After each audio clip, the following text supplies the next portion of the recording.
Navarro retrieves the cremains of her sister. With the help of Rose, buries her at sea. While on the ice, she feels the same call that drove her mother and sister insane and almost falls into the ice before Rose is able to bring her back. Later on, a child points at her, triggering an intense flashback of all the ghostly messages she's received this year. Chief Danvers is feeling the heat as pressure from the mining company and the powerful moneyed interests behind it seem to be trying to shut her case down and obstruct her investigation. She's forced to back off when Chief Connolly reveals that he knows the truth of the Wheeler case. The Navarro and Danvers killed the man and staged it to look like a suicide. Danvers' daughter's rough experience at a mining protest and Navarro's passion and force of will caused Danvers to reconsider closing the case. She decides to color outside the lines by kidnapping Otis Heiss and providing him heroin in exchange for a guided tour of night country. Unfortunately, Hank, under orders of the mining company, meets her at her house and murders Heiss. The gunshots attract his son Peter before he's able to kill Danvers and stage the scene. Hank then commits patricide by a cop when he attempts to shoot Danvers, forcing Pete to kill him. Welcome to The World We Deserve, the officially unofficial podcast for True Detective on HBO. I'm Jim. I'm A.Ron. And today we're back for another episode. We missed the instant take, so I watched this a little late, but we're talking about Night Country Part 5. It's episode 5 of season 4. A.Ron, what do you think about this episode? Before I state, I would like it to be reflected in the record that I love and respect women. I like them having a better Nothing good ever starts Hollywood. like this, I hope you know. I like to have a spirit of curiosity and respect towards indigenous peoples. Mm-hmm. God, I hope there's no butt coming. I thought that this episode, the stuff that I really enjoy was executed at extremely high level. And it's most of the things that actually matter, you know, in terms of character, plot, and arc and whatnot. However, I'm increasingly finding some of the procedural aspects of this episode detached from reality. Like, I thought a lot of, like, the police work, and even looking back, because I even remember in a couple of, it's like, you know, depending on how the season goes, I might have some stronger criticisms about some of the stuff comes from, but, like, I just don't know. Like, there's some of the aspects of this somehow simultaneously very extremely small, isolated community that's also a bustling metropolis that also has to ship people off to, like, bigger towns, the dentists, even though the town has a dentist office that's right next to the dry cleaner, apparently. That's the police station now. Oh, is it? Yeah. Why does it still say I guess it's because the sign's still up. Yeah. Okay. They mention so there you go. That's, and like I said, I don't want to push too hard, but, like, yeah, I found a lot of the actual procedural aspects of the police stuff, and some of the things that they did at the mining protest and stuff just feel not really tethered in any kind of reality. And it could be, and I was just thinking about this, it could be intentional, and then there's two ways about it. It's like, imagine going up to Steven Spielberg in, like, you know, 1980 or 1980 whatever, and you're like, you know, I thought some of this movie was thrilling, but I have some serious questions about the archaeology in your film about this lost ark, Mr. Spielberg. Like, this is nothing about my familiar. And it's like, okay, that's, you know, well, you've missed the point, right? Me being critical about the police work and some of the other, Issa Lopez might be like, who cares? You know, you're missing the point for that. But yeah, it's like it feels to me like a lot of the stuff was written with, like, some kind of, like, the knowledge of police work coming from, like, mostly 80s action films, you know? Okay. I'm a lot of jurisdiction in a lot of personal conflict. I don't know. But the other thing is, like, also it could be an intentional kind of bait to bait, like, a commentator like myself into having all these minute problems with the police work and the procedural this and how unrealistic it is.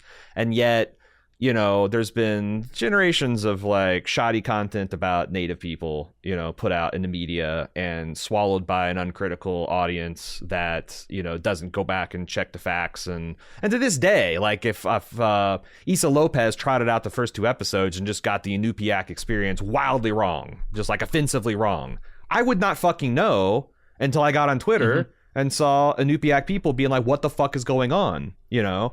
So, like, maybe she's just like, yeah, I'm just doing whatever the hell I want. The police work, and if to make the good story, and if you don't like it, that's I don't know. So it's like I might be getting baited, but the stuff I really liked, that shit with Hank and Pete has been extremely well told and just completely gut wrenching. The stuff with Navarro is extremely spooky. I really love the naked conspiracy now with the mining trying to cover up this stuff. And I really thought there's some really interesting, I'm starting to see some details that connect the different experiences of the different missing people and from Otis Heist to the Salal guys to Andy K. But ultimately, yeah, I think a lot is riding on this finale episode. I'm sorry it took 5 minutes to tell you my opinion, but it's complicated. Jim, what did you think of the episode?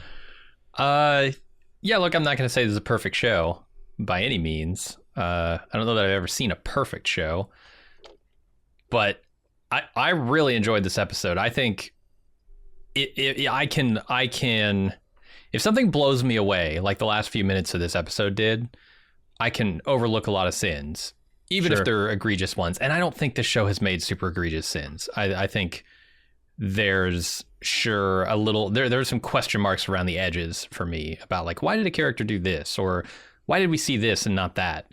And I will say, if you have pacing issues with this, I understand. I don't. I think it's been paced pretty well for my taste.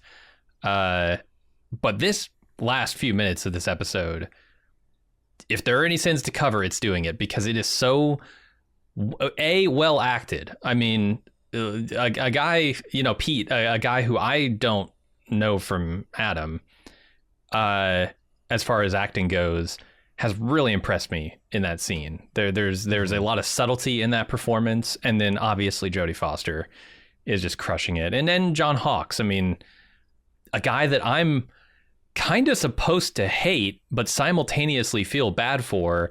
He's nailing that, and in this scene, and never more than in this scene. So I think that A, from an acting perspective, is incredible, and B, it has paid off so much of that foundation. I mean, it's stuff that we looked at over the course of the season and said, oh, is this paced right? With Pete and Hank and Pete and Liz and all of the stuff that they're laying down there has paved the road to this moment, and it pays off so huge. I think that alone is worth the admission price for this episode. Yeah, I almost kicked it to you first because I thought it'd be better to have your positivity than I could come in and and I think it would have played better. Shit, we should have done that. It's okay. I completely agree. I saved it. I completely. This podcast was on thin ice. It was cracking, was falling through, and Jim he pulled me back. Lay down. Pulled me from the edge. Why are you walking out into that ocean, A.Ron? Mm-hmm. Because you're exactly right. The way, if Issa had, Ms. Lopez had to manage the plot here and there to get things to kind of naturally, because I just remember, this is my experience watching it. I was like, what the fuck? Danvers is just fucked. There's no way she's going to get out of this situation. And then Pete comes rolling to gun. I'm like, he's in the backyard. Of course he heard the shots. And all that stuff just came kabam. And that's really fine plotting and pacing. And from a character perspective, I mean, you need Hank to believe that he's lost everything in this final moment. When Pete comes in, he's essentially committing suicide by cop here. And it's his own son, and it's incredibly devastating, and it's all the groundwork that's been laid. Him playing guitar, him with his bride, him all these things that you think are just kind of I get it. They're trying to make me hate this guy. Oh, I get it. They're trying to make me feel sad for this guy. No, they're building to this moment where he can have a realization based on all the history that we've seen with him and his son. It's incredible. And the connections between him and Liz, right? His feelings she's stolen my son. I don't have anything anymore. What am I going to live for? I think it was well orchestrated. And as sympathetic as I am to him, still at the end, he dies the worst kind of coward. Yep. This fucking impulse here is where, I forget what the phrase that I just become aware of called a family terminator. When a dad loses his job, or has a health scare and his whole fucking world's over. So instead of like dealing with the shame of that, he just comes, murders his entire family, kills himself. Wow. Just like fucking this impulse here of like, I don't know what to do. I'm fucking cursed. My life is up. This patricide by cop is what I had in my notes is just, again, I felt sorry for this guy in a way that I didn't think I would when we first started to meet him. And I get where he's coming from, but Jesus Christ, the whole meme of guys will do anything except for go to therapy. Guys will literally force their own son to blow their heads off rather than fucking talk to somebody about their goddamn problems. The question is, will Pete go to therapy? Because, boy, he's going to need some. Yeah, and I don't think it's too late for Pete. I think Kayla's trying to tell him that she's fucking serious about shit, but, you know, like, I think there's a lot of stuff that that they're trying to code that it's not too late. He can probably turn this around. He doesn't have to be his dad. Sure. And I don't think he wants to. I think he wants to be a better man for Darwin. So I hope he gets it together. But on the other hand, Jesus Christ, this is a lot of weight to carry as a young man. Oh yeah, and especially into the next episode. I don't think he's going to be okay next episode. It's going to take years. Yeah, there is, and I got a lot of other like things here and there to talk about the episode. Things I liked, things I didn't like, things that felt funny to me with my experiences. But the central stuff here is real good. Okay, well maybe we should get into the episode. All right, Jim. That was a hard intro to write. It's hard to condense all the things that kind of like go into the plot of this episode, and I found it very hard to kind of logically break these up into discrete things that we can talk about. But I want to start with Julie, what I call Julie and Evie, and the Call of the Void. This kind of like inevitability, this destiny to Navarro and her family. What did you think of the let's start with the cremation stuff. I will say that as you people probably know, I missed the instant take. We missed the instant take. Jim was traveling. I was doing some volunteer work. And so I come into this episode with almost no awareness. Like or this is like the first time in a long time I've come into an episode days after discussion is formed around it. And I try to avoid it, right? But I'm on social media, I'm on Reddit. I see like the headlines of like, you know, people saying, you know, oh my God, this is an eventful episode, or oh my God, this is this or that, or oh my God, this is uniquely terrible, or this is the one. So like I had all these like kind of thoughts swirling, like what could cause people this late to turn against us? When I saw the body being cremated, I thought, "Oh my God, Connolly's got his hands on the body and he just started burning them up." And they're like the first 30 seconds of this scene, I just like beside myself, like no fucking shot. Are they? Oh my! And it turns out it was just Evie picking up her sister.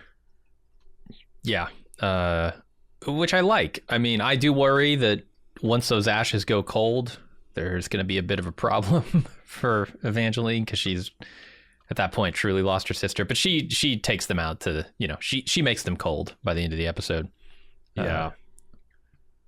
I did have a question about whether those ashes would still be like hot after the pulverization process and all that, but you know, I guess she's getting them right from quote unquote the oven, so maybe. And like that's the thing, is like she's didn't get a chance to give her sister one last hug while her body was warm, obviously, and this is kind of like manifestly that scene and some symbolic. Yeah, it's a sweet moment for sure. I really feel her love there.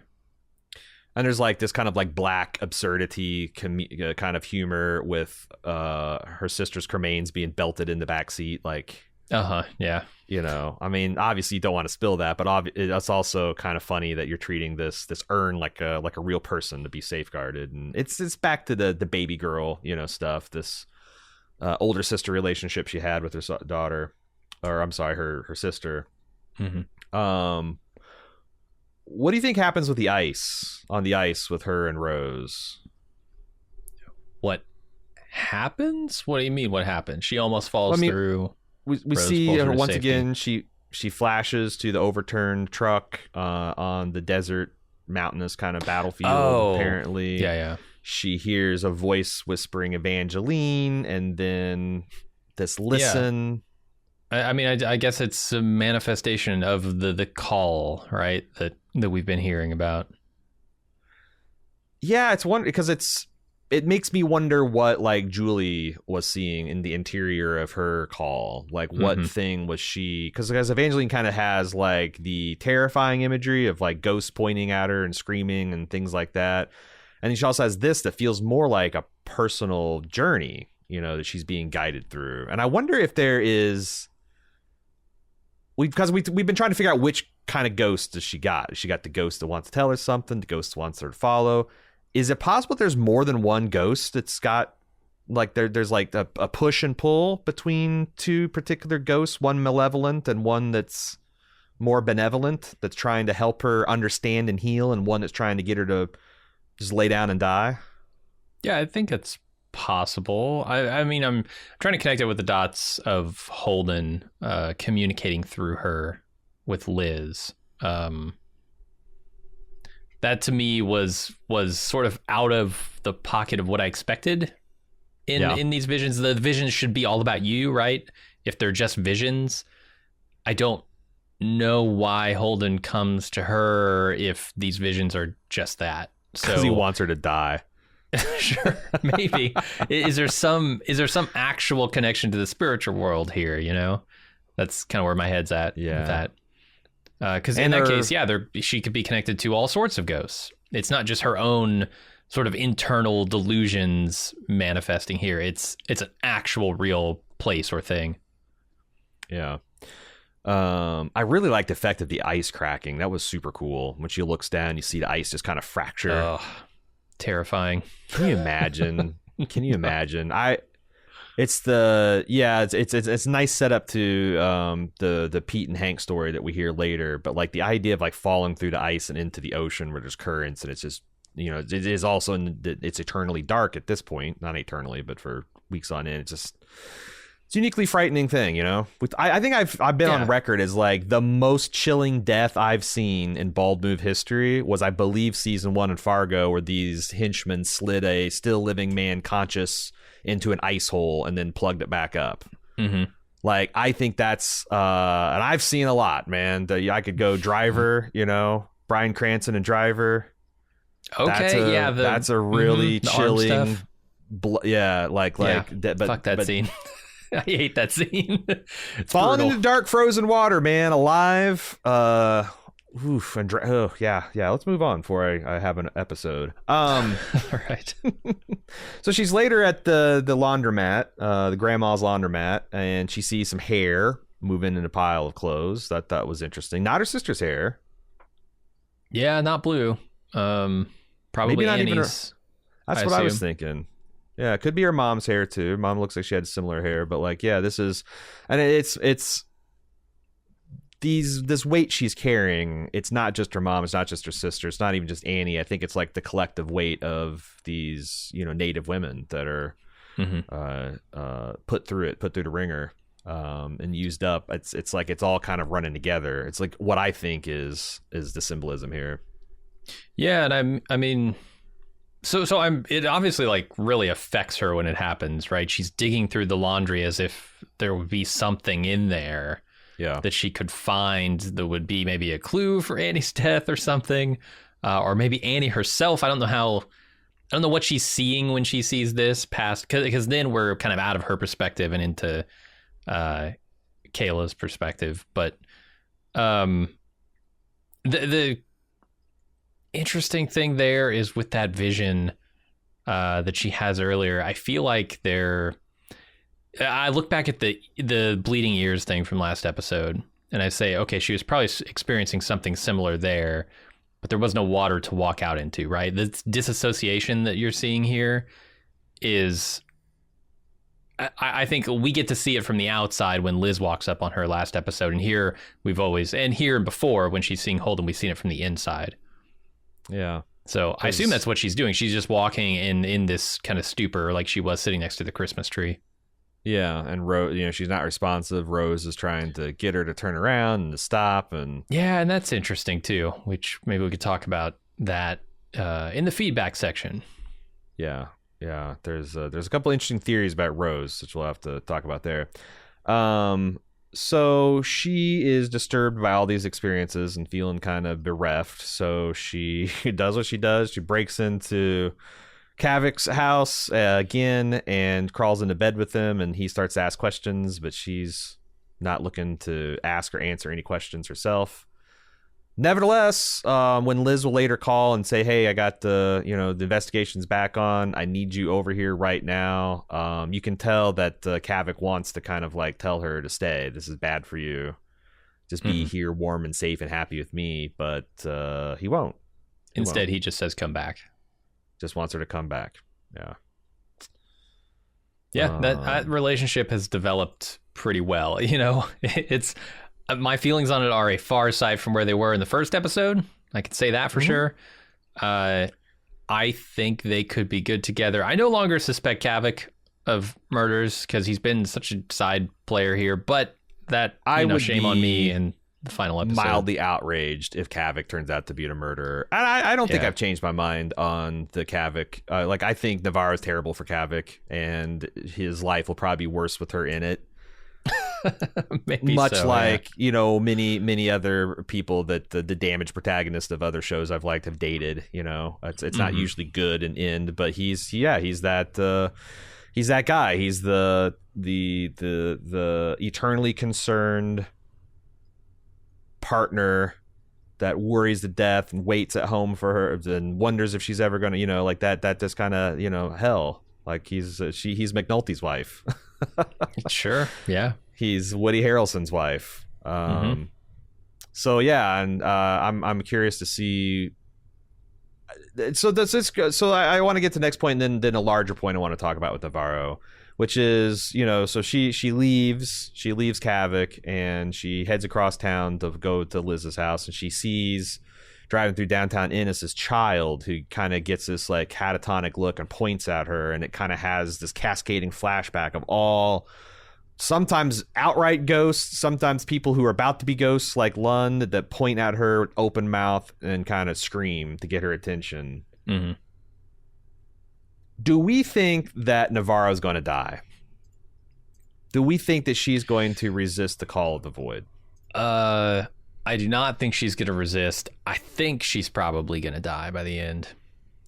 I was thinking about the history of protagonists in True Detective. And again, this not necessarily is a True Detective product, but like neither of the main protagonists die in season 1, even though kind of Rust is coded. Like he is suicidal, tried to kill, like it talks about killing himself many times, gets stabbed, doesn't die. Frank and Ray both die in season 2. Oh, okay. I know one of them walks into the desert. Vince Vaughn gets stabbed, walks in the desert, and Ray, who is played by Colin Farrell. Yeah, I get Firth and Farrell. Colin Farrell, he gets shot in the woods, like right as he tries to send a message to I think his son, and the message doesn't go through. Tragic. Wayne and Roland both live to a ripe old age in season 3 of True Detective, so it's kind of like all over the place. Sometimes protagonists both live, sometimes both die, they live. both live. Ooh, are we ready for a both die? I think so. We'll see. I don't think Liz is going to die, but who knows? Who knows? She's kind of coded as tragic too. Definitely. And I wonder, boy, I actually could see a situation where Danvers dies to save Navarro, because Danvers is old and kind of, I mean, sure, she's only like 15 years away from where I'm at now. So, she's not that old. 60. Yeah, she's lived her life and she's had her loves and she's lost, and she's kind of like just animated by bitterness and resentment, right? Like, whereas Navarro still has potentially her whole life ahead, and she has her she's got her potential soulmate in Kavak, and hasn't had children yet, et cetera, et cetera. I could see that too, but I feel like there's better than even odds that one of these women are not going to make it out of this season. Yeah. Evangeline has so much mental stuff to deal with. Yeah. I don't know, man. She seems like she's on the edge. I mean, she's literally on the edge, right? That's what the cracking ice is all about. Sure. I also want to point out that death does not necessarily mean an unhappy ending either. You know, like Tale of Two Cities. This is far better thing that I do now. I think that if you especially someone like Liz, if she would heroically sacrifice to give her give Navarro a chance to live a whole healthy, happy life, I wouldn't say that would be unhappy. Yeah. I could see her sacrificing herself. I could see her sacrificing herself for Pete also. Sure. Although he's not, gonna be at the caves or Leah, likely. Or kind of both. Leah, yeah. Because you wonder what the mining company's going to do now that they've lost their hitman. Sure, yeah. Did they do something really fucking crazy? Yeah, we'll see. Yeah. Well, this kind of dovetails into the conversation I want to have next about the mining protest. So let's talk about the mine protest. Liz looks at the maps, finds out that the cave's on mine property. There's this conversation that Navarro has with her where she incidentally reveals that she's bisexual. And also they had this really interesting conversation where Liz jumps to calling these protesters these crazy radicals. And Navarro's like, they're not crazy. The water's poisoning people. What the hell's the matter with you, right? Yeah, Liz seems so... And then she says, I know. And it's like a thing where she does know, intellectually, but she hasn't internalized it. She's in such a weird position too. I kept thinking, man, Liz is a person with great authority in this place, and yet she has no authority to shut down the mining operation. I mean, she can't. There's no cause for it, right? According to by the book, they're not doing anything illegal. If all the pollution results come back and say, yep, we're good, mine's not a problem, she has no authority to shut it down, even though she knows it's killing the town. It's killing the people in it and the babies. And it's killing her relationship with her daughter. There's nothing she can do about it. And it must be infuriating to have that much power, but be so powerless for this scenario. There's, the statement about the law exists to protect but not bind some people, and also to bind but not protect others. Yeah, feels like that's this really season of Fargo, right? yeah. This feels like it's ground zero for that kind of philosophy here, where it's the mines have enough power and money to just buy research that says there's no evidence. I mean, it'd be nice if Leah could just be like a billionaire, like Tony Stark, and be like, well, there's no evidence that I broke in and did this graffiti. It's like, what about these pictures? And he just lights them on fire. There's no pictures. Sure. Or she starts her own research station with her massive pile of cash, and they determine, yep, there is actually pollution. Shut it down. Yeah. But there's also I find it interesting to people's reactions to Leah, the pride that she had when she had her the finger smeared over her face and she's gearing up for the protest, and there's a scene where her and her girlfriend Sherry are looking admiringly in the mirror, and people I saw some people said that that's evidence that these people are not really in it for the right reasons. They're young and they're dumb and they're doing it more for the image. And I don't know, because I started thinking about U.S. Marines on a whole are very, very proud of their image. The image of a Marine in a dress uniform is something that inspires pride. I think there's probably two types of Marines. I don't know what the percentage is, but there's probably ones that always kind of wanted to be a Marine, or had that kind of calling to protect the country because of the heritage, because their dad or brother or uncle was one. And when they're standing in front of themselves for the first time in that uniform, they're probably feeling a lot of things, and I wouldn't call any of those things fake. And there's probably other people that I don't know, there's probably a couple of guys that just got into it for the look because they wanted to be a badass or whatever, and they're they're feeling different things. But there's probably also a lot of commonality. And I thought what I got was that Sherry is definitely there kind of for the look and for the vibe and for the Instagram post, but this is real for Leah. And it has to be. I mean, there's a reason they made Sherry white.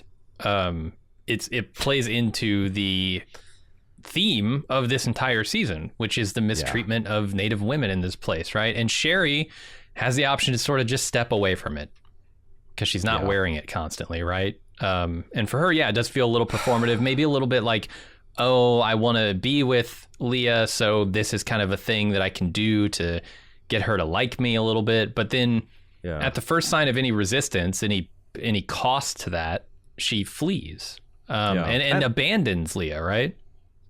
Right, and that's one of the reasons why a lot of times when you get really into kind of like protest culture or civil rights groups and movements, they are reflexively kind of distrustful towards outside. I hate using the word white because I feel like that just raises people's hackles, but it's true. You could say the in group, the majority group, the group that has the disproportionate political power, whatever, if that makes it more palatable.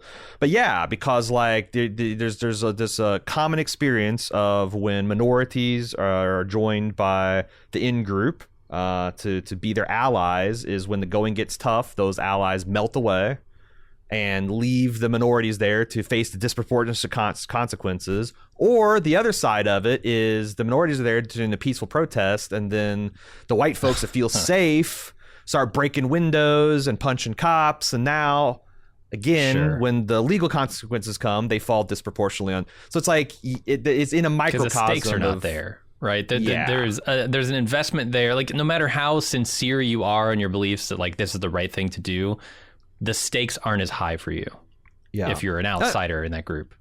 It's different from being an ally and being one of the belligerents. You know, if you're like the group, if you're in the country that's being attacked, you can't fucking get out. You can't just be like, all right, well, I'm just going to peace out of this situation.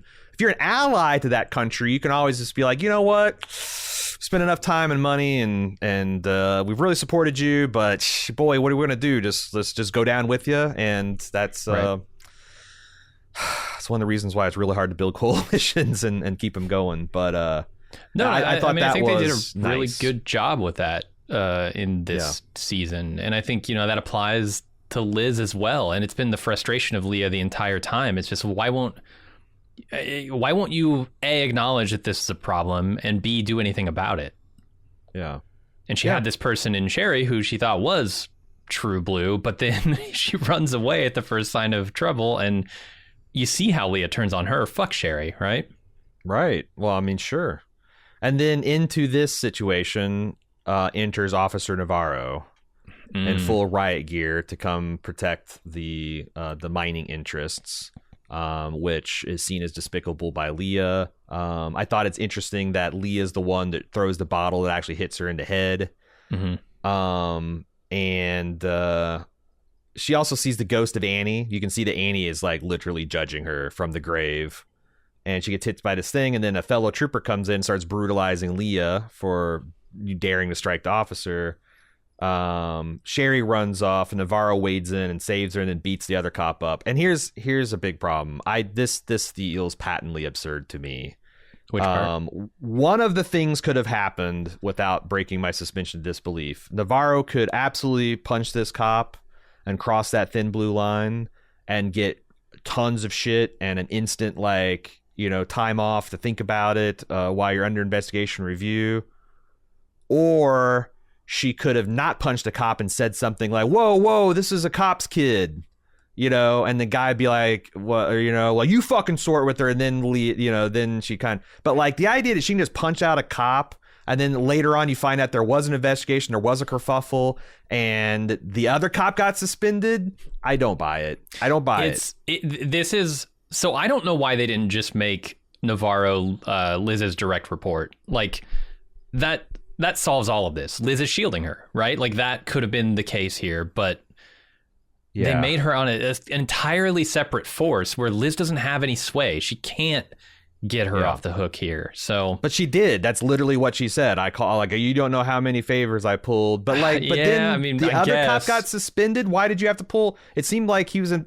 And I just that to me that just never would happen. She got suspended for beating a young girl during a protest. Who threw a bottle at a cop and hit her in the head? Not at him though. He didn't get hit by it.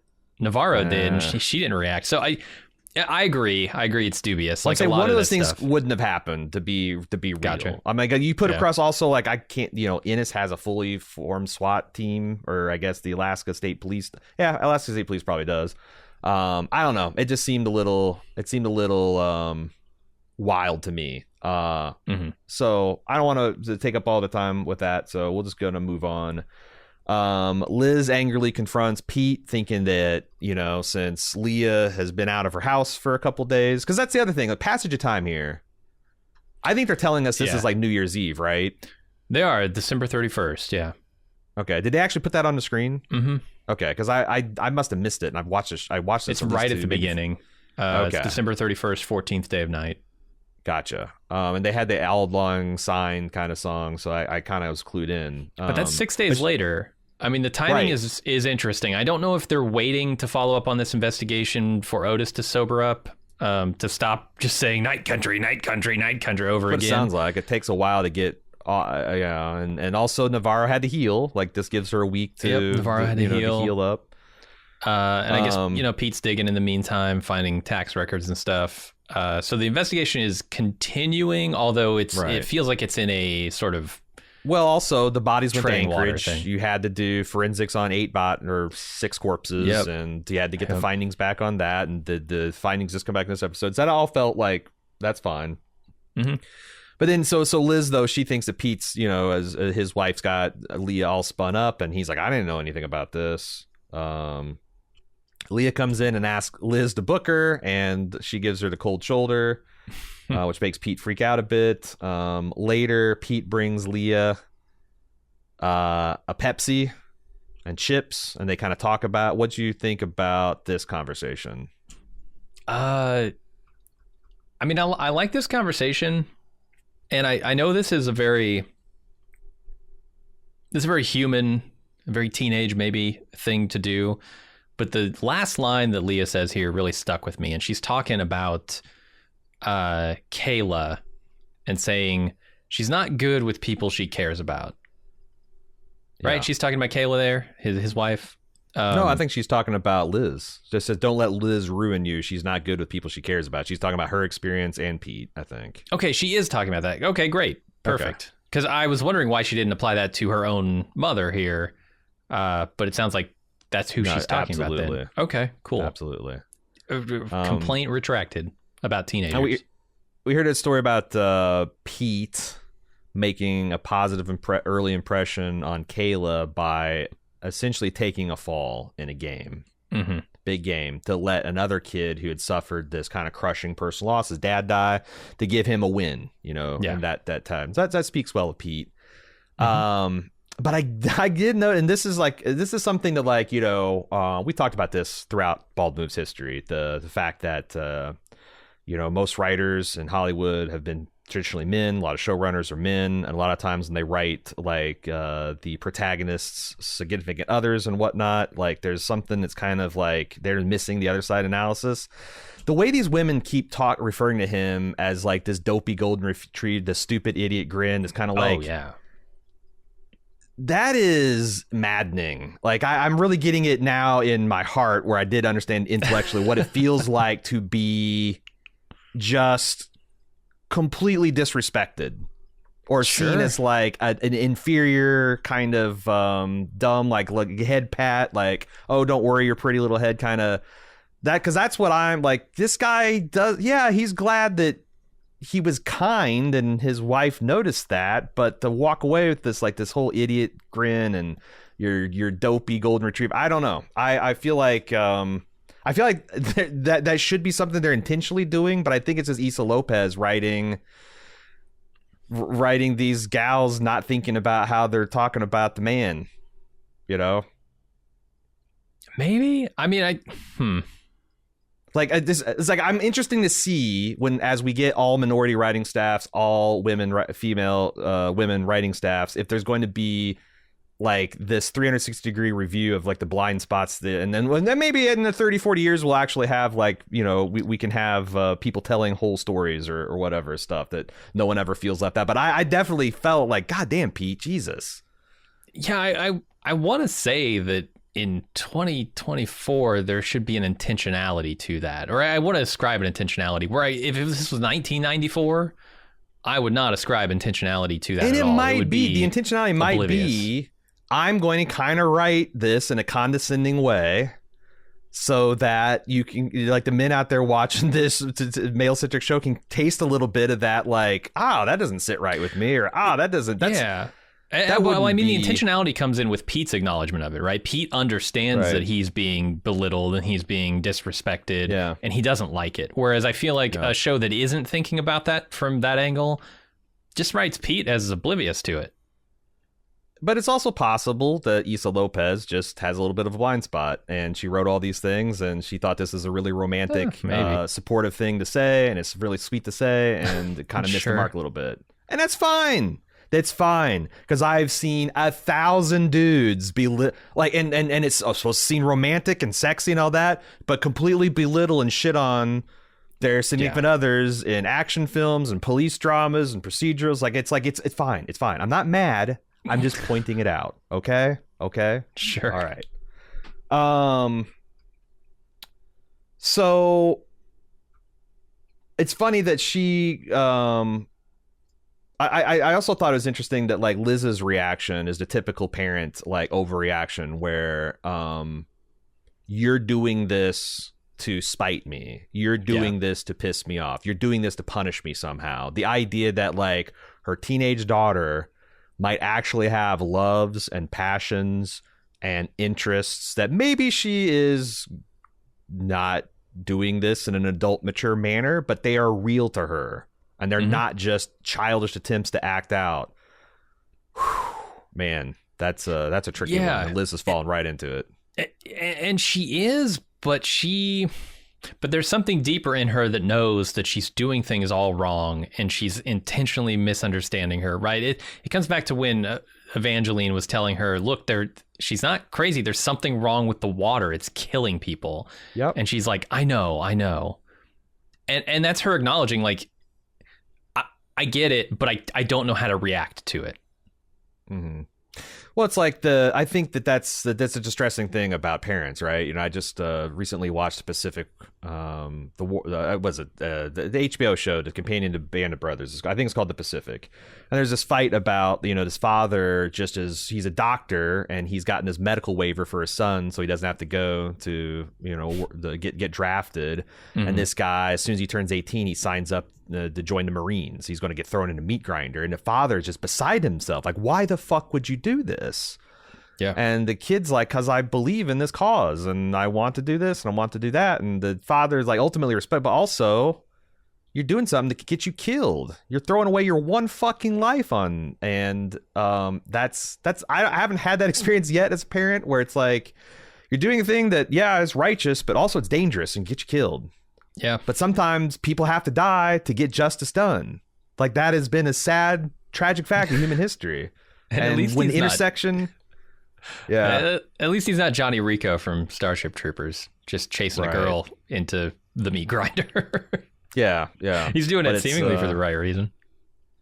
It's funny, now that I have a teenager of this age, where they're of protesting age, they're of joining the military age, they're of, you know, going on some damn fool idealistic crusade age. Mm-hmm. This hits a lot different than it did 10 years ago, you know, especially 20 years ago. There's layers of this parenthood thing, and Liz is just, she is just blowing through all those barriers. And the scene where she, like, essentially kicks in the door and demands to talk to her naked, vulnerable daughter, I think is, you know, emblematic of that. And her daughter saying something, I'm sure, infuriated Liz, but his ultimate truth is, like, I haven't given up on you.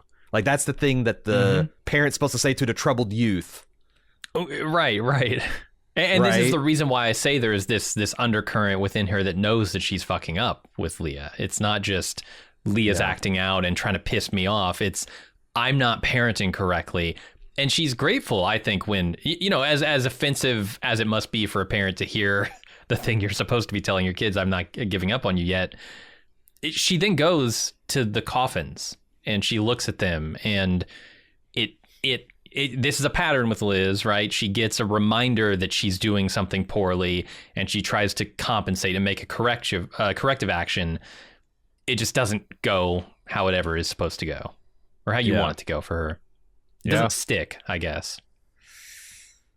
I thought there's a nice moment here too. Like, it's all subtle, and I think Lopez is doing such a good job of telling or showing, not telling. But that scene where you hear the begin this scene where Liz gets called from Navarro that it's about her daughter.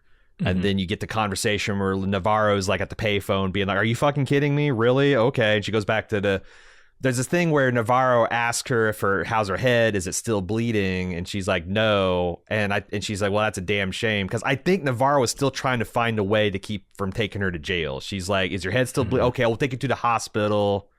Maybe I'll keep you overnight for observation. Your mom will cool down. We don't have to book you." All that kind of stuff. And then after the frustration with Liz giving up, and she does that whole, "Fine, if you're going to give up, then I'm going to put all this Annie weight on you." She walks out and just like just throws the jail cell open. Yep. Is Liz actually the chief of police in this town? Can an officer from another department waltz into her jail and free the prisoners? Like this officer? Yeah, because there's a personal thing here, right? This is not a legal matter at this point. Yeah. But yeah, it does make her look a little foolish, especially to the like receptionist or whatever who's watching as all this is happening, right? It still feels, a little jank. And that goes back to my complaint about the way they dealt with the mine protest, and had like, if they wanted Navarro to go across the thin blue line and go rogue, why don't go ahead and suspend her so that this situation, because like the end, they essentially go rogue anyway. They go rogue for righteous reasons because they know that Connolly's dirty and he's going to shut down an investigation. If they can blow this whole thing wide open, they can take down the whole thing. That still tracks with, and it tracks more cleanly if Navarro was just, punching her way out of the system and like has lost her badge and essentially saying, "Fuck the rules, fuck all that. Let's just like Russ did. I'm going to go off book. The only way to take these guys down is outside the law because they own the law. They have used the law to protect themselves." I felt like such an obvious way to make that through point that it. Second time really annoyed me that they went ahead because I didn't even miss it on first watch. I completely missed that Liz said, "Oh yeah, the other cop got suspended for punching my." But now Liz is the chief of police. Does she have the power to get an officer suspended for punching her daughter? I don't. I'm borderline on it. Yeah, that doesn't feel like American policing. Because that's the whole thing about American policing is that you didn't see like black officers punching out their white counterparts for like brutalizing protesters over the George Floyd situation, the Black Lives Matter protests. Like that just does because that blood is thicker than water, Right. That culture that kind of like, so I thought that struck me as false, but yeah. Well, I mean, we got to remember we're dealing with some bad cops as well. I mean, none of these people are good cops. Evangeline's instant response to the end of this episode when she walks in on this horrific scene is, "Yeah, let's cover up another murder. Let's do it." Yeah. I mean, not a good cop. Not by the book. The other thing that bothered me is Leah says she's in the bathtub and Liz is equivocating and trying to kind of like get out, trying to not deal with the righteousness of her daughter's cause. And her daughter says, "Do you know how many children have been stillborn in the last 3 months?" And I was preparing to hear like 2 or 3 or 4. When she said 9, I mean, she might as well said 500. How the hell have there been 3 babies conceived in this town of like 250 people in the last, and each month in the last 3 months, let alone died? Like that just seemed like a crazy number, and it took me out of it a little bit. I don't have a great feeling on how big this town is. I will say that, and sometimes it's because it's not portrayed very well. Did they give a number? I thought they literally had a assigned population 273 or something at the very beginning of this series, and I'm like, yeah, it might be in the intro, but I skipped. No, the that's intro. there's difference between the town, there's difference between the mining complex that has its own dormitories, and there's difference between the villages that we've seen. But it still struck me as a shit ton of babies dying in a 3-month period. Yeah, I'm just babies. Period. Like 9 births in a village in 3 months, in the villages in 3 months, and this place would be seem like a bumper crop. But maybe I'm crazy. Maybe I admit to being ignorant about how many people are being born in rural Alaska on a monthly basis. I mean, if you look at how promiscuous everyone is up there, apparently, everybody's fucking everybody constantly. You would expect to have an abnormal number of babies. Is it just Liz? No, I think it's everyone. And she's out of eggs, so she's not doing anything to the to the birth rate. Yeah. But anyway, she hits her with Liz, I haven't given up on you, and that really stings Liz. So she goes to visit a shed in the cemetery because they're just piling up the bodies because the ground's too hard to bury. And the groundskeeper hits her with at least they can keep themselves company, especially the little ones. And Liz seemed especially moved by the tiny coffin of the little stillborn child. Yeah, where it says born on 12/23, died on 12/23. Yeah. I mean, that's fucked up. It's really fucked up. And especially when there are 9 of them right next to each other. So this leads us to a conversation about the mystery. Let's talk about the mystery, Jim. The mystery is becoming less mysterious, which I guess you should expect 5 episodes in. But it really feels to me like this is just poisoned water. It's bad water. How does it go back 30 years? So let's start with that. Liz visits Otis. Tuttles? He's at, well, I'm not saying the Tuttles. Let's stay with the Otises. Sure. He's in the lighthouse recovering from his rave. That's the other thing. It's his ravings of a madman actually are just a dude high on heroin, it turns out. Makes sense. Danvers, he says that has this conversation about Clark and that he would rave about her being awake. When I thought it's interesting, they showed Liz having a flashback to her son's hand warning about that. Yeah, because he somehow said she's awake, right? Or she heard she's awake when that happened. Somehow she's getting some psychosphere echoes from the ghost system. I mean, she's drinking the water, right? It's true. They say it's not as bad in the town, and maybe that's why she's only a little ghosty, and Navarro is full ghosty. But does Navarro live out in the tribal villages? I just felt like her house was pretty remote, but I don't know. Have we seen her house? Once. Yeah, we did. Liz yeah, you're right. You're right. The cans. Yeah. She doesn't live in town. She might get the Blackwater.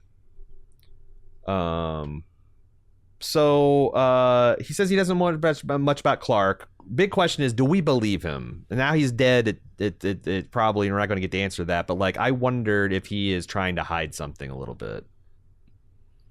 I didn't get that vibe, okay. But I would certainly entertain the idea. So she asked him about 30 years ago what happened, and he said there was a cave-in, the men got trapped in the ice, there was a blizzard, which I think is interesting. The last time something like this happened was during a blizzard, and it seems like we've got a full-blown blizzard. Makes me wonder when Annie Kay disappeared if there was a blizzard, if there's something to that. In the midst of the storm, the men could hear something screaming and howling and weeping, and other men started to follow the sound, and he tried to go after them, and then he said nothing. He woke up in a hospital, his eyes were burnt, his ears were shit, and that's all he knows. She says, "How did you survive your injuries?" He says, "Fuck, man, did it look like I did?" Look at me. He's got big cricket energy. Cricket energy from Always Sunny in this episode. What do you kind of get? Did you get my blizzard connection? The fact that there was a blizzard. Yeah, there's one brewing right now, a Category 4. Yeah, in the current day.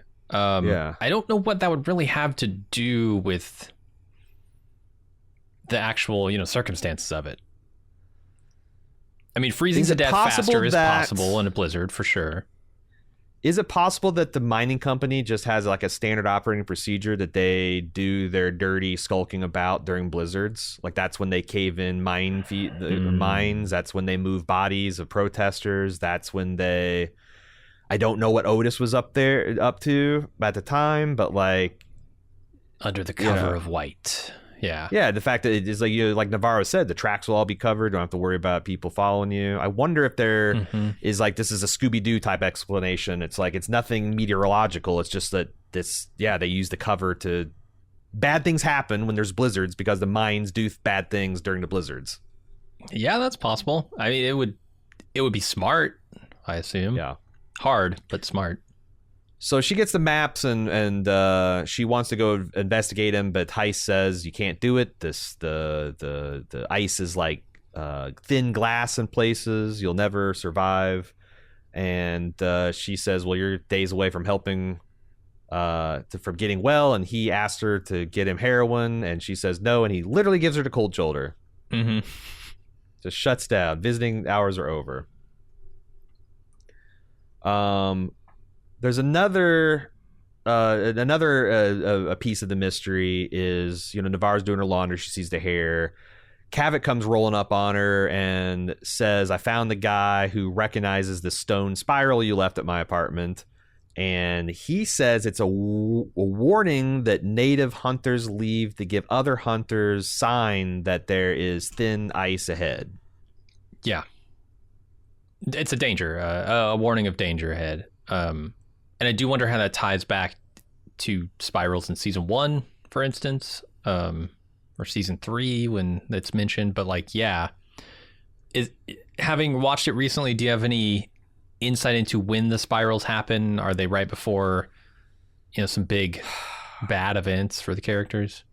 So yes and no, because my recent rewatch combined with a feedback, which unfortunately I had to cut for time, but I'll surmise what the person was saying, that like there's two types of spirals in symbolism. One that has there's like an upward spiral that rotates in a certain direction, and then a downward spiral that rotates the other direction. And in season 1, we saw the upward spirals, which you think like, well, that's a weird thing because it's all these evil things happening. But if you listen to what the insane Childress guy was saying at the end, he was trying to do these rituals to ascend to godhood. So the spiral is not for the girls. The spiral is this is a sacrifice to ascend him to the higher astral plane. You can see the infernal planes and such. And that a lot of times the downward spirals are more of a warning. And I'm wondering, because that like in the first season, it was about these powerful men doing bad things to women to get and children and to vulnerable people to get this spiritual edge, to gratify themselves and to gain power. I couldn't help but notice that the three-fingered redhead conspicuously shoves her way past Kavik during this scene. I'm wondering if I missed that entirely. And both times. Yes, wow. And mugs for the camera. And I'm wondering if you're going to find out that these spirals are left not by bad people doing bad things, but by good people trying to work against the mine. Mm-hmm. That all the spiral symbolism is essentially a warning that they're on thin ice, and it's a network of people, including Otis, including what was the name? Quahog? I forget. I've already forgotten. Tagak. Thank you. Annie. All these people, maybe even going back to Julie and Evie's mom. Okay. Now, my question in practicality is, how the fuck did these serve? How do these flat-ass stones, presumably left on ice, warn anybody for anything? Yeah, A, it feels like they're going to get covered up pretty quickly by snow. Jeez, B, right? They blend in pretty effectively with snow, even if they're not covered. Maybe we need some poles. Maybe we need some rocks on poles or something. I don't know if this particular symbolism and warning was well thought out, but whatever. But yeah. I mean, Tagak leaving that before he, vamooses is him trying to tell them something, right? Because it connects him to the ice, and he may know about the caves, or might be a message for anyone else to follow it, of the network to follow where he went, that kind of thing. And I also thought it was interesting that right as the redhead is walking past, that's when the guy starts talking about the grandma, talking about Night Country. And if they fell into the cave, they'd fall in the night. So that's why I speculated last episode. The Night Country literally is the cave complex. Yeah, it seems so. So Navarro has examined the maps, and she comes into Liz's office with a head full of steam, thinking that, like, I know how we can get into the caves. Because the previous scene, they established that the mining company has destroyed the entrance to the cave, which we'll be talking about here in the conspiracy. She's like, I know how we can get around that. We find the highest point inside the cave map, see where that corresponds to the outside world, and we can essentially break the ice to get into the tunnel. And Liz, the source, says, we can't do that because the investigation's being canceled and all that. But that's probably what they're going to do. The only question is now is like it's so much more dangerous because they don't have a guide. Yeah, totally. This is Russ and Marty going into Carcosa without backup, which also drove me nuts when I watched this. I remember that driving me nuts in the first season, but like, yeah, they're going in there without any backup. Here it's out of necessity. I mean, yeah, they're not getting any backup, and the guide is dead. So if we want answers, we've got to do this alone. Yeah. So then Liz grabs Otis and bribes him with some heroin that she gets from an evidence locker to help her find entrance to and navigate the caves, which will bring us neatly to the conspiracy. It's the next point of the episode we'll be discussing. All right, Jim, let's talk about the conspiracy. There's a couple of things that I didn't know where to put else in, so they're kind of like the little first few snowflakes to fall in an avalanche. The first thing that leads to Pete killing his father is his wife throwing her out of the house. Mm-hmm. Is she in on it? Is that what you're suggesting? No, I'm just saying it's funny how these little butterfly flaps lead to it. And I was on Kayla's side. At some point, Pete said some really hurtful shit in the last episode and is completely unwilling to take responsibility for essentially starting to alienate and abandon his family. Mm-hmm. And Kayla is not going to be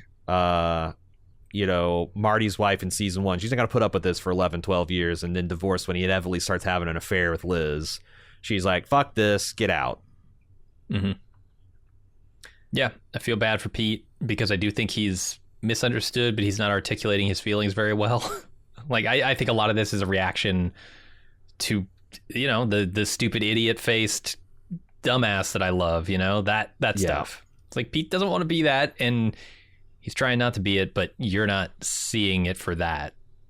And also, the older I get, the more I realize that even though I've tried very hard not to repeat the patterns of my parents, that I have, just for sheer repetition and force of habit and example, have fallen into those.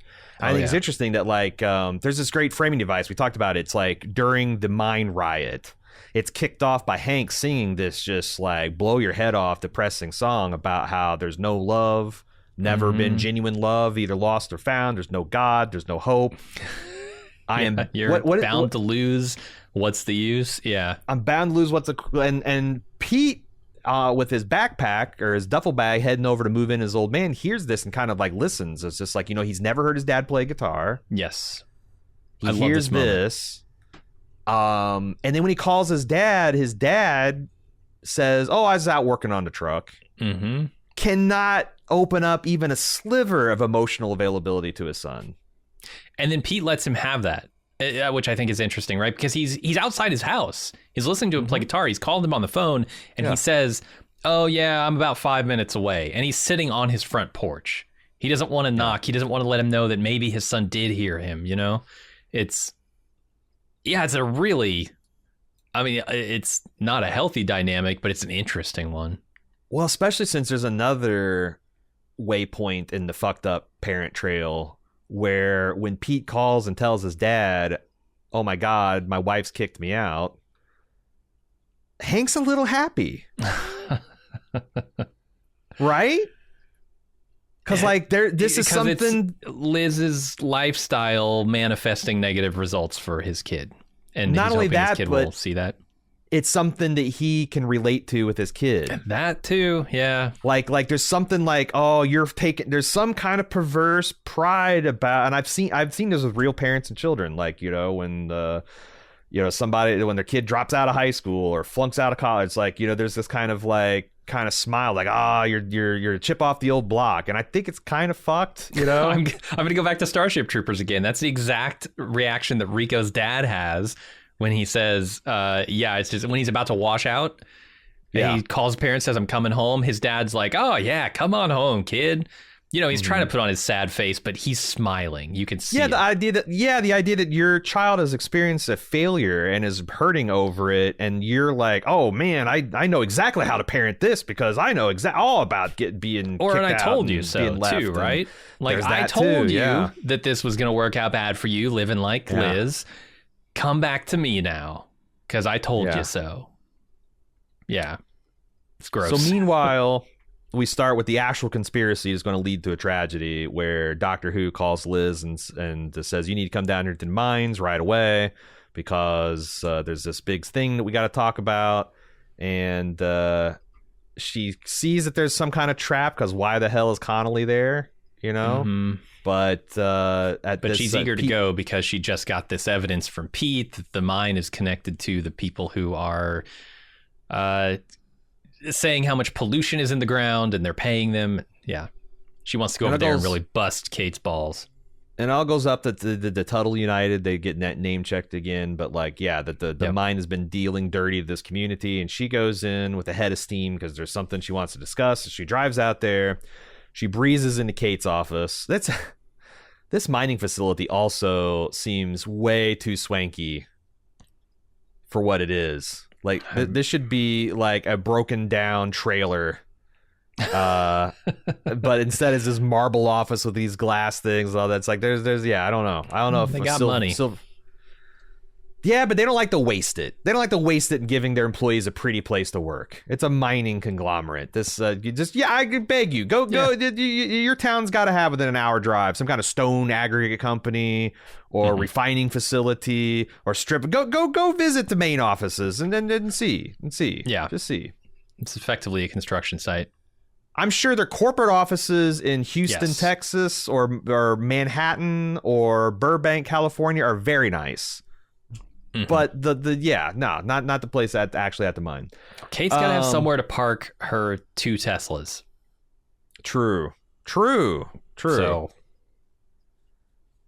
she breezes into Kate's office and she brushes off all the criticism about the protests and how it's handled. Like, hey, those are Alaska State Troopers, weren't me. Blah blah blah. And then they hit her with this evidence of her and Navarro going to look at the mine, the cave on mine property. I thought it was interesting, too, the symbolism of Connolly sitting on the other side of the table from Liz with the mining representatives. They're really coding this as shady. And I am wondering how shady, when we're talking about conspiracy, is Connolly 100% in on this? Is he actually getting paid off here? Or is he just going by what Anchorage told him and their forensics department over there is getting paid off? So I think it's interesting how... Is it Kate? Is she the president of the mining company, the owner? Yeah. I thought it was interesting how she described Connolly to Hank, which is he's a political animal. Right. And I thought that reminded me a lot of characters, like some of the middle characters in like True Detective. Like there's several people who were not like part of the conspiracy, but were like getting their bread buttered by the conspiracy or... are not going to look too strongly at it because it's going to... But if they had the evidence, if they had all the evidence laid out, they would probably take action, right? And if it favored them as well to do so, which it would. I mean, making a huge bust like that could, make Captain Connolly into, I don't know, President Connolly? Who knows? Yeah. That's why Rust and Marty kind of quote unquote won in season 1 is because they were able to find the evidence and they were able to make that connection. They're able to but that's what I think that Connolly is not. He's just a political animal. He wants to advance. He wants to get money. He wants to retire. And bucking the mine for especially if the mine has bought off the coroner apparently, because this slab avalanche theory it's bullshit on the face of it. Bullshit. Like, okay, I can buy, like, it's one of those things where it's like, if you are just reading headlines or you're following this news case on Twitter, it's like maybe, and you don't think about it. And it's like, okay, yeah, research scientists, it's the last sunset of the... Of course. Reminds me of... I'd want to see that. Yeah, it's like the opening of, like, what is it, season 3 of For All Mankind, where like, you know, because on the moon base that they'd have 2 weeks of no, you know, and they'd all go and watch the sunrise together. I could see that. I can't see them getting fucking naked and stacking their clothes up. The clothes are the smoking gun here. That's not what happened. Yeah. So it's like, although I do love to watch a sunset naked. I don't like to do it at 30 below. In negative 30 weather during a blizzard. I was about to say, these guys are weird enough that I would buy them doing naked drum circles, but you know, not when your nutsack will literally turn black in 30 seconds. You know. Also, I have not seen too many mountains. Where did the avalanche come from? Like, I know there can be mountains. I know there could be tall glaciers. Oh, there's I know, huge mountains in Alaska, sure. Absolutely, but we haven't seen any of that in the landscape. It's all flat from what we've seen. Flat. Yeah, the mountains are very distant in the background. Is there evidence of an avalanche nearby? I mean, shouldn't there be some sort of residual caused by hundreds of thousands of tons of snow and ice and rock coming down a fucking mountain? Or off the side of a glacier? Like...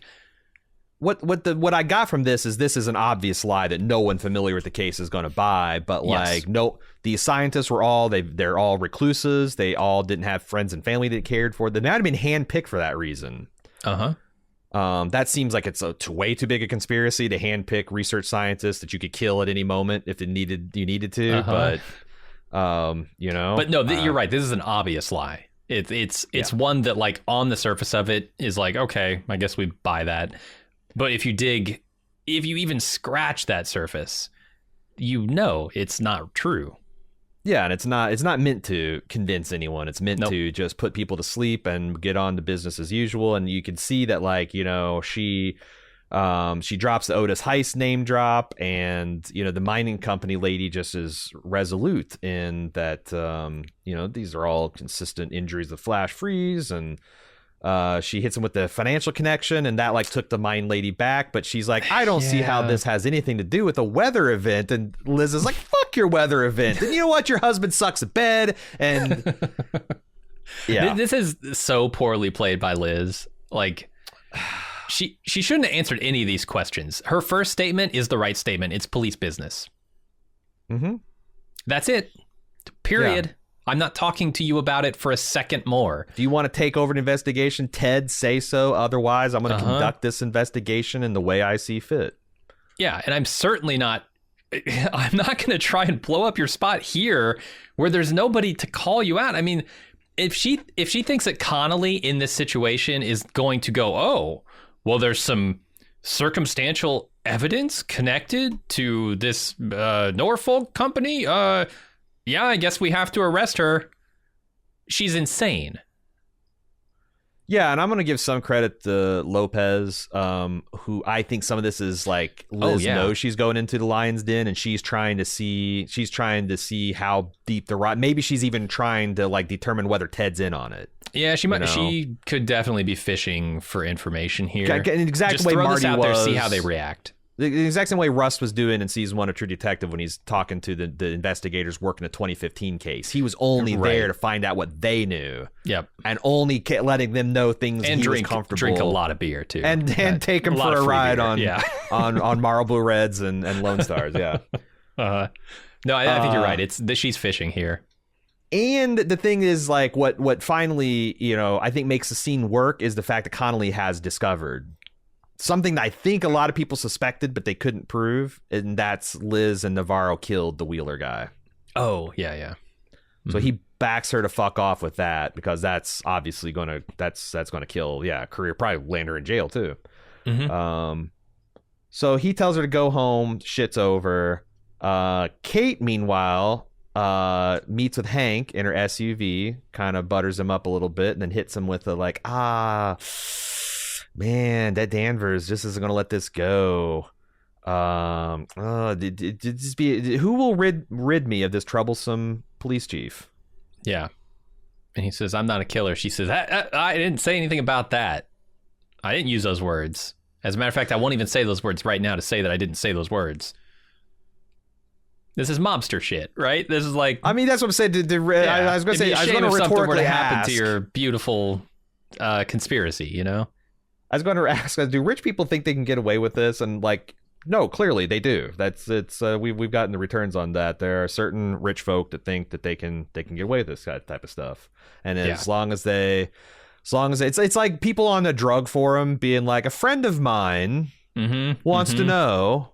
Yeah, asking for a friend. Uh-huh. I heard a friend said that they were considering taking 50. Like it's like what is this shit? It's like you can't if you ask a cop if they're a cop, they can't lie logic. But thank God people are dumb, or we'd never ever be able to take them down a peg. They'd just be too smart and too airtight.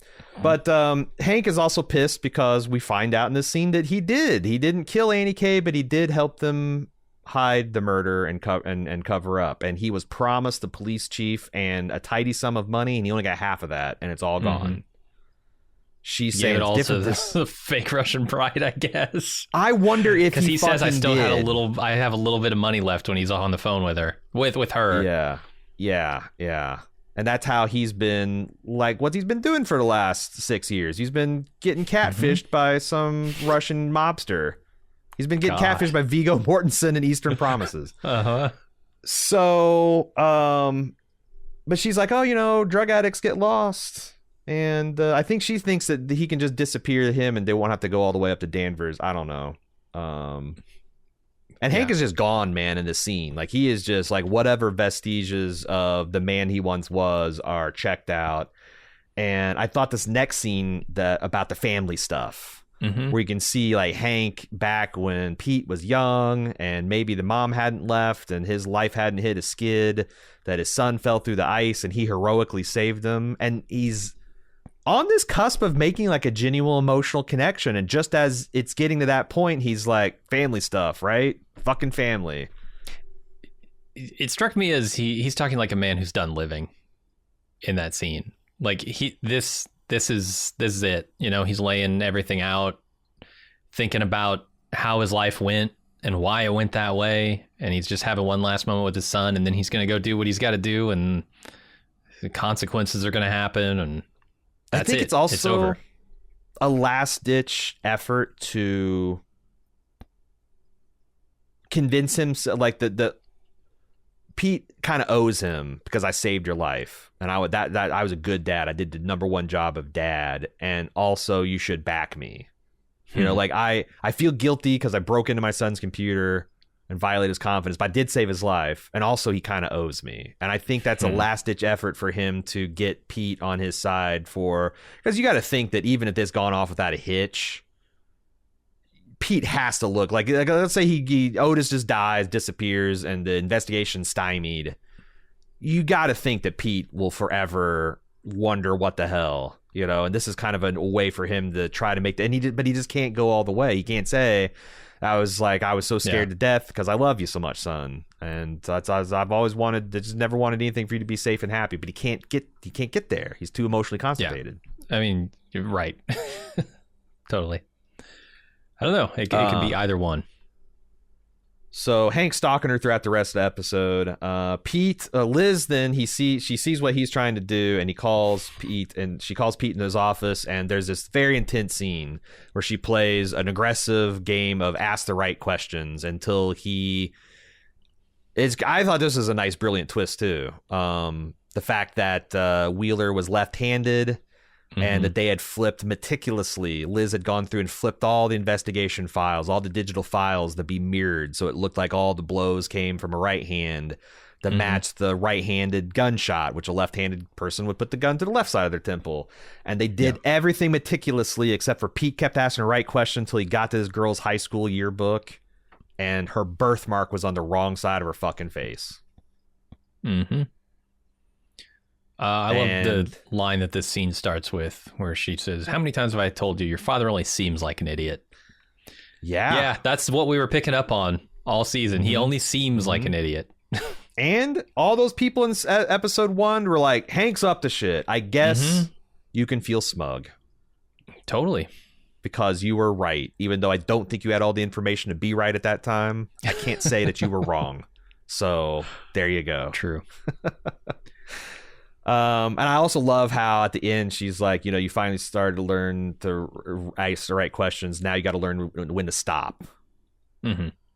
Although she can't answer that question, right? She's never going to say, yes, that's what we did.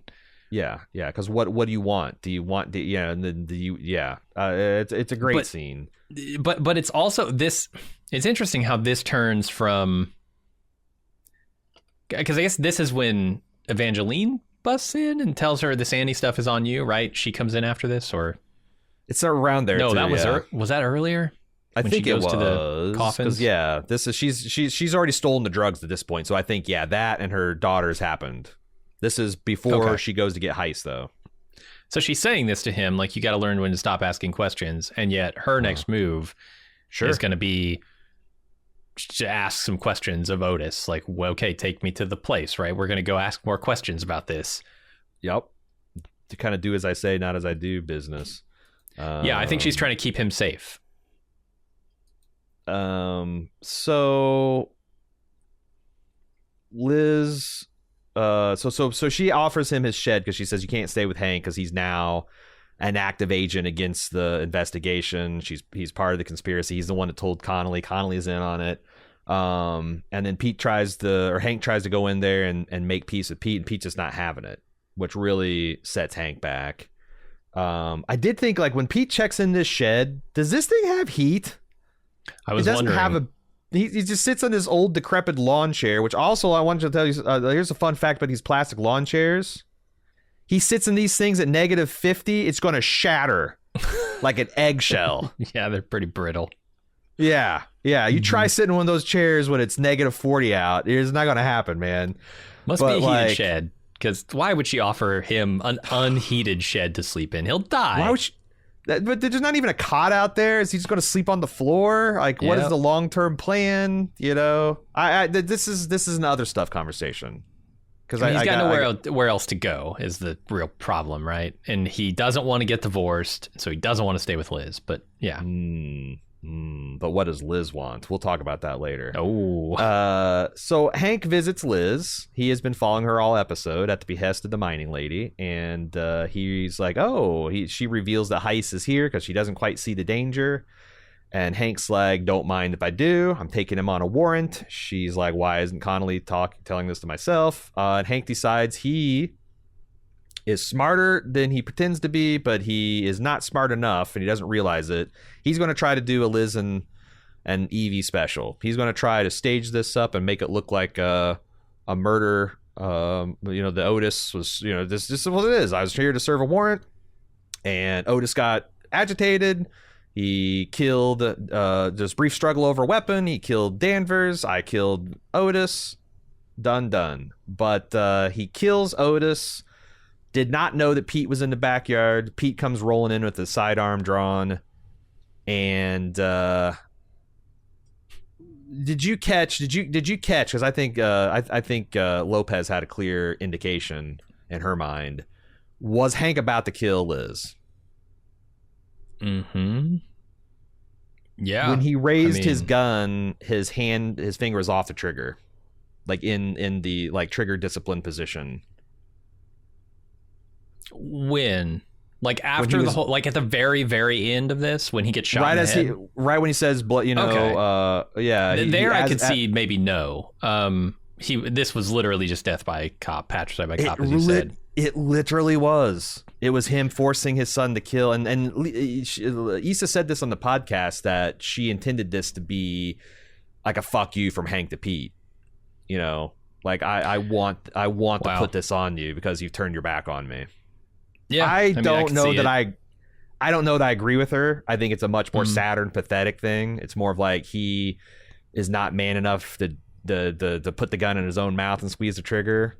He's not man enough to actually try to murder Liz. And so he just takes the coward's way out, which it seems like he's been doing for 10, 15 years now.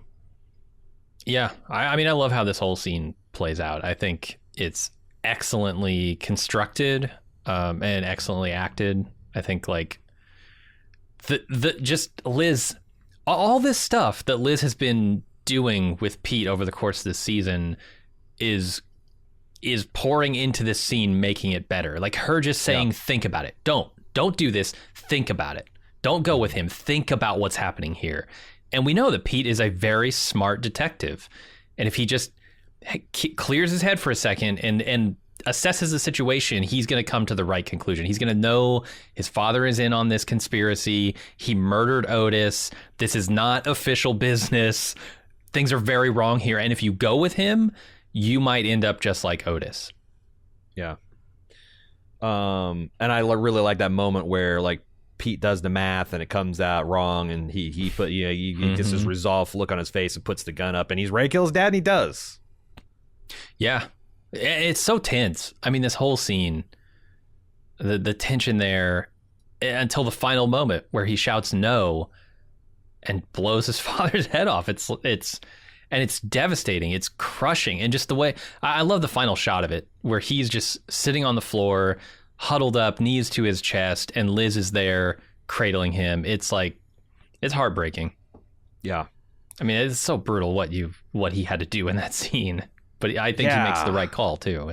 He does, but it's one of those things where he's going to see that for the rest of his life. Yep. He talks about, I think this is intentional. He talks about his dad, that he still dreams about this. It reminds me of my father. So my father and me and my brother used to ride motorcycles together.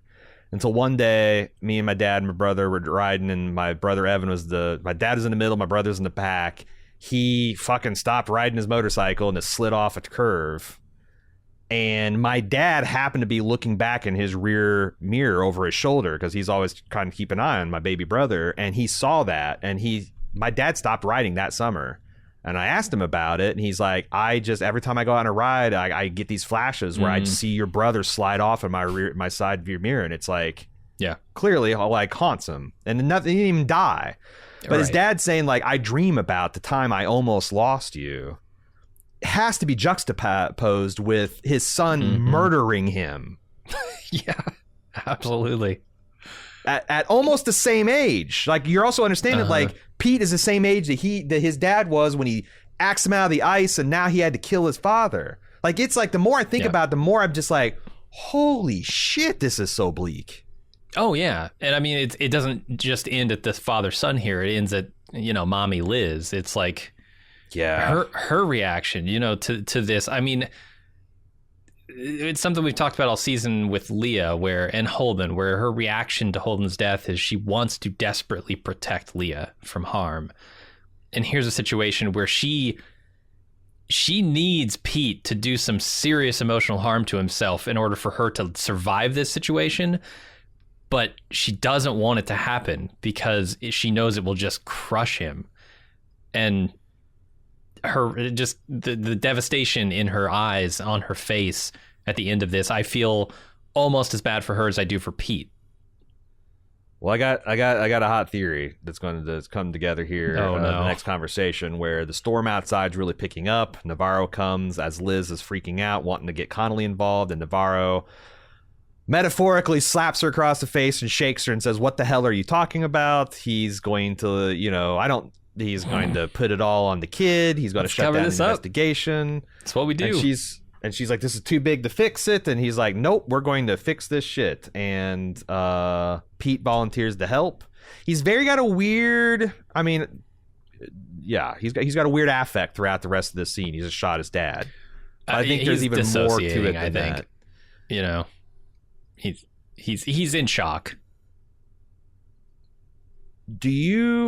I do wonder, though, if Pete is somehow going to balance the scales of justice in his eyes by helping these women cover up this murder, but then somehow pinning the original Wheeler thing on Liz to punish her for putting him in this position, and also to have a little bit of loyalty to his father. There's something about the way he looks when Navarro's like, "You clean this up good," and the way he looks back at that, it makes me think that he might try to really clean it, like clean the last 10 years up. And all right, I like that theory. That feels right, because he does seem like a good cop. He seems like the kind that would frown on covering up a murder. Yeah, that's bad. So like Liz and his father did it. Liz did it. It's, and he's going to be the one that stops it. And that's only Liz could save Navarro, but then Liz goes to prison. because of it's kind of tidy. I can see it. Yeah. But especially my second watch, I was really looking at Pete's like, there's an intensity, and it could just be like, I killed my dad. I'm committing to covering it up and getting there's lots, but I think there's something a little bit more. I might be wrong though. Yeah, we'll see. So they drive off into the night over a Save Tonight cover by Eagle Eye Cherry. Cherry, yeah. This might be the first song that I can't truck with. I liked it. I know what the original sounds like, and the original is all I can hear. It's like, and it does not belong in this show. I'll tell you that much. I like the Eagle Eye Cherry on heavily on the syrup version of Save Tonight. All right. I have some last thoughts I thought we could get to in this final segment that I call other stuff. Did you want to talk other stuff, Jim? Yeah. Liz is trying to fuck Pete. They're not by the end of the episode, but the whole reaction she has to his wife's divorce and instantly offering to stay with him, then there's something there. There's something there. There's something in the way she took... Would your mother not offer you a place to stay if something went wrong in your life? She's just Mommy Liz. And not Mommy in that way. I think she's Mommy in that way. Oh, God, no. No. I mean, I don't know. And she's like assuming the divorce when I don't know. I thought there was something there. I know we've been debating it, and there's something inappropriate there. There's something Oedipus. Oedipal. I can't truck with that, man. I'm hoping that it's not true, but you could be right. Question, because this is a lot of the feedback was about this. Did Navarro look beat up enough to you? And or should there have been more discussion about the ears bleeding? A week later, that was my reaction. Yeah, a week later is borderline. Like, I don't think she would look super beat up anymore. Especially, I mean, I don't know. I assume part of the reason she didn't look super beat up the next day is because she was probably wearing some form of makeup. Wait, what are we talking about the next day? Well, when she first got punched by the dudes, she went and attacked those dudes, right? And she got beat up. But then the next day she comes in and she's kind of like looking, bruised, but not okay. Because I thought she definitely looked beat up. It just looked like a woman who's put on some makeup. And exactly. And I assume a week later she's doing the same thing. So the healing bruises are not looking as bad, And by the end of the episode, when I assumed that her foundation has worn off and whatnot, like there's definitely still dark circles. Could be tired, but I also thought it looked like like they kind of radiate out in a green fashion. She's got this skin tone that really hides it well. Okay. This kind of like that light shade of green. It's very easy to mistake it for a natural skin tone. But I definitely thought I saw that she'd been beat up. And yeah, like I'm certain they've had a conversation about that whole event, but it's a week ago. They flash forward a week, and that's a thing. Yeah. I do think that this season, especially this back half, has been a little loosey-goosey in those kind of connections. But I can't, I've applauded the times where she shows, not tells. It's like it feels weird to drag her for this one when it's like, what do you want? What do you want her to say? It was weird when I found you catatonic with your ears bleeding and talking to ghosts again. Navarro's like, well, it's not even the first, second, third, or fourth time that's happened. And Liz's like, oh, right. I guess that's true. And then, it's kind of like, I thought it's weird that Evangeline never followed up with Rose about the spiral symbol. You know so much about it. Can you tell me what it means? No, child. Can't say anything about that. Yeah. Like there's a couple loose connections, but like I said in my spiel up front, the big things are getting right. And how confident are we about heading into the finale that this is all going to wrap up and be satisfying? Actually more so now that they're connecting dots with the evidence and what I think is happening here. I think there is going to be like a real world physical explanation for it. And I mean, I guess I'm kind of curious, like what Annie found in the cave that they would be storing in the cave that would break this case wide open, right? Because clearly she's looking for something to connect the mind to the pollution and the deaths of the babies and all that stuff. But what evidence could there be?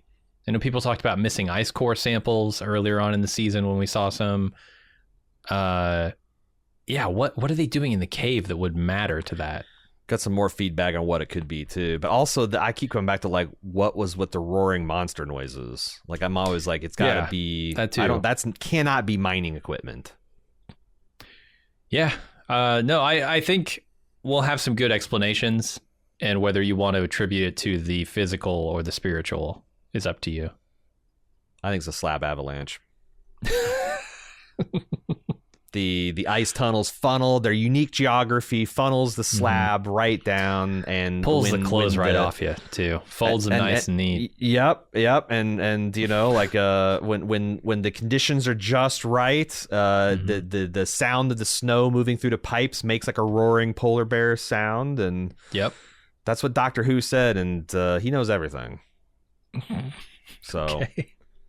We'll see. We got it. I think I do. And the thing is, I feel strongly that it's going to be okay too, because, you know, I've seen some professional critics. I respect their opinions who say that, you know, like I said in a preview, that there will be open questions and there will be some still mystery at the edges. But if you know, there is split like 50-50 about, and if that's the case, then I think it would join the season 3 leftovers finale, and that's a perfect way to, if you can find a way to walk that tightrope where you could make a convincing case either way about it's all being supernatural, it's all being people having delusions and playing along, I would love for them to be there, honestly. Yeah, it seems like maybe if it turns out to be the case that it's water poisoning causing delusions with everyone here in town, maybe they gave a little bit too much of that away too early on, like harped on the bad water a little too much, because it does feel like that's almost a foregone conclusion at this point to me. But it can't be the only and it's not answer. Like people picked up on it last episode. They picked up on it episode 1. So yeah, I think it's got to be bad water plus. It's got to be bad water plus something going on at Salal, or something that, like, it's also you know, like that. This is a plot point on For All Mankind this year. Like you had this, like, you know, mining facility on Mars, and the workers that kind of rebelled, and then the strike that tried to, you know, undo their sabotage, and then a bunch of people died, not because anybody intended to, but because of, you know, greed and ignorance and whatnot. And I wonder if there's something like that to this, that you know, something that the protesters and the resistance was doing combined with the illegal things that the mine were doing, and neither one knew what the other was doing, and there was like some kind of like super tragic result, some kind of dangerous mix. I think the power going out, it kind of might tie into that, with, you know, potential engineers sabotaging generators and things. Right. Yeah, that question I think is still a big question mark. Yeah, and there's something about I also think there's a tell about the blizzards. There's something significant about all these events. We don't know about Annie.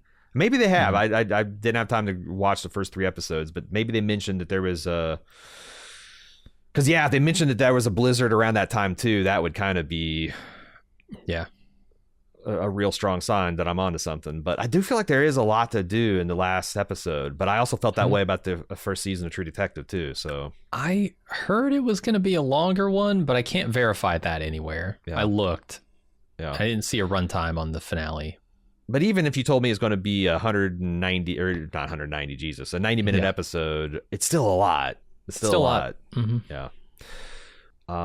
And that is it. Like I said, we got a ton of feedback, more than we can read. Obviously we had a 2-hour podcast, so we still didn't get to all of it. I apologize if we couldn't get to everybody's thoughts, but try again this week. Run the gauntlet again. truedetective@baldmove.com.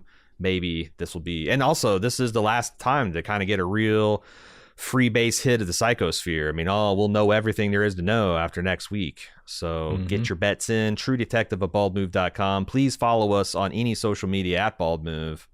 And if you think we're doing a good job, if you like our thoughts and our independent podcasting here out of the Queen City, Cincinnati, Ohio, we'd love to have your support. Support.baldmove.com. You can get a lot of free, cool things for yourself, ad-free feeds, extra bonus content, lunch with Jim and A.Ron, and more to the point, this weekend, immediately, you can discuss the episode with me and Jim and the rest of the Bald Move community after the episode airs on Sunday night, around 10 p.m. Well, unless it's a 90-minute episode, it'll be 10:30. But you can do the math. That's I think it. You'll know when the episode ends. Yeah, I think, and then we'll 10 minutes later we'll be talking about it live on the internet. Support.baldmove.com. Good work, detectives. We'll see it this weekend to see whether Lopez is able to pilot this.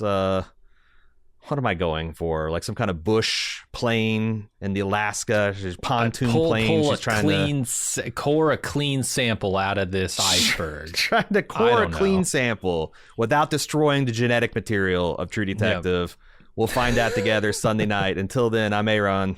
And I'm Jim. See you, everybody.